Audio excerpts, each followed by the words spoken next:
Major साहब, आपसे हम जानना चाहेंगे कि ये जो कारगिल का युद्ध हुआ, तो आपकी पोस्टिंग कहाँ हुई थी? जी, कारगिल युद्ध जो जाना जाता है वो एक लिंगो है, अदरवाइज इसका नाम है ऑपरेशन विजय। ये वॉर नहीं थी क्योंकि इंटरनेशनल बॉर्डर ब्रीच नहीं हुआ था। ये लाइन ऑफ कंट्रोल के ऊपर घुसपैठ हुई थी जिसको हमने रोका था बाद में। जी। तो कारगिल एक छोटा सा टाउन है, इसके नाम से मशहूर हो गई वॉर। अदरवाइज ऑपरेशन विजय में मेरी पोस्टिंग थी अखनूर सेक्टर में। अखनूर सेक्टर में भी लाइन ऑफ कंट्रोल रन करती है। लाइन ऑफ कंट्रोल के ऊपर एक छोटा सा गांव है पलनवाला, जिसको आम भाषा में डोगरी में पलांवाला बोलते हैं। तो पलांवाला के पोस्ट पे वहाँ पर मनवर तवी एक रिवर बहती है। मनवर तवी के बीचों बीच मेरी पोस्ट थी जिसका नाम PP6 था। और हमारी जो पोस्ट थी वो दुश्मन की पोस्ट से 80 मीटर दूर थी। So close. और खुला मैदान सामने। जब हम लड़ाई नहीं लड़ रहे थे तब वो भी एक सैनिक है और हम भी एक सैनिक हैं। मैं यहाँ एक बात कहना चाहूंगा दोस्तों, लड़ाई से किसी चीज में विजय नहीं प्राप्त की जा सकती। वाह वाह सर, क्या यार। लड़ाई से हमेशा नुकसान होता है। कुछ लोग बेटे खो देते हैं, भाई खो देते हैं, पति खो देते हैं, और कुछ मेरे जैसे अंग खो देते हैं।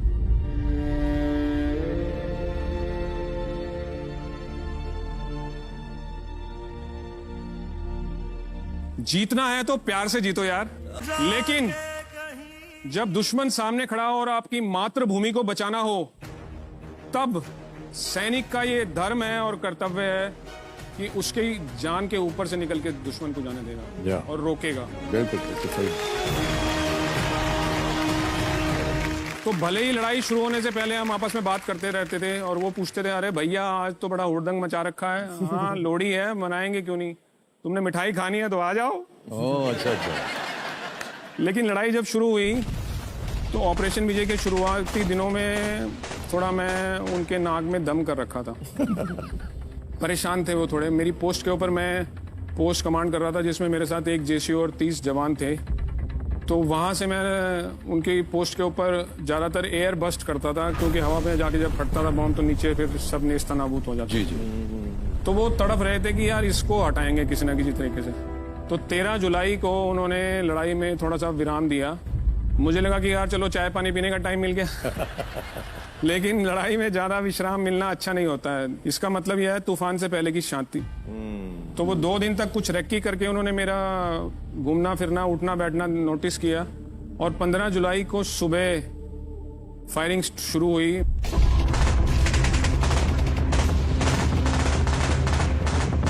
मोर्टार एक वेपन होता है, उसका बॉम्ब पैराबोलिक ट्रेजेक्ट्री लेके मेरी तरफ आया, पोस्ट पे गिरा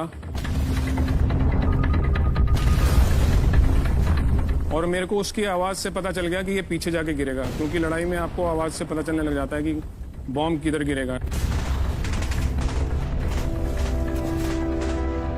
लेकिन जो आपके पास गिरता है आके, वो चुपचाप आके पूछता है फट जाऊं? तो मैंने बोला यार फट जा। बस मेरे को इतना रिएक्शन टाइम मिला था कि मैं लेट पाया। 1.5 मीटर दूर गिरा था वो बॉम्ब।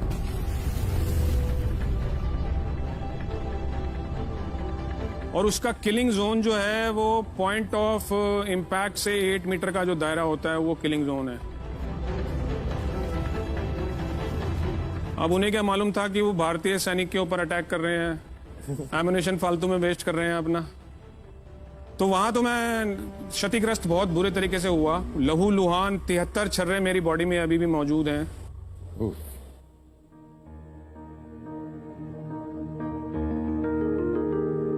जो ड्यूटीफुली मुझे किसी ना किसी दिन तंग करते रहते हैं, उनकी पेन और मेरी हंसी में द्वंद्व चलता रहता है और आज तक तो मेरी हंसी जीतती आ रही है। क्या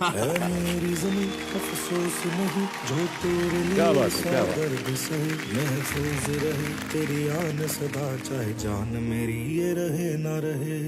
2.5 घंटे लगे थे मुझे हॉस्पिटल पहुंचने में जो अखनूर में था, और 2.5 घंटे में बहुत लहू बह चुका था और रास्ते में कार्डियक अरेस्ट भी होने के कारण। डॉक्टर साहिबान ने जब रिसीव किया तो बोला कि भैया डेड बॉडी है, मॉर्चरी में ले जाओ।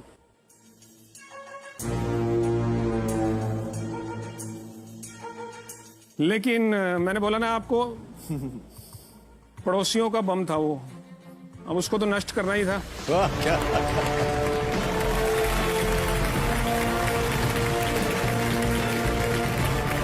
उसके बाद जो हुआ वो आप जरूर ध्यान से सुनिएगा। सब देशवासियों से हाथ जोड़ के मैं बताता हूं ये बात।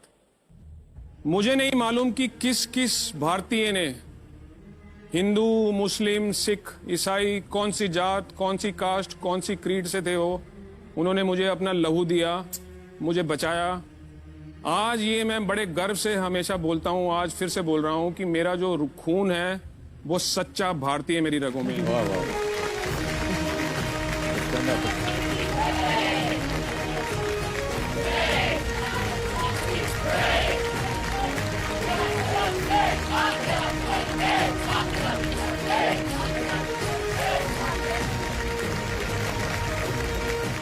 भावुक कर दिया सर आपने। हाँ बिल्कुल, हम सबके दिल में क्या? भारत माता बसती है, लेकिन इनके पूरे जिस्म में बसती है। क्या बात not only in the heart. है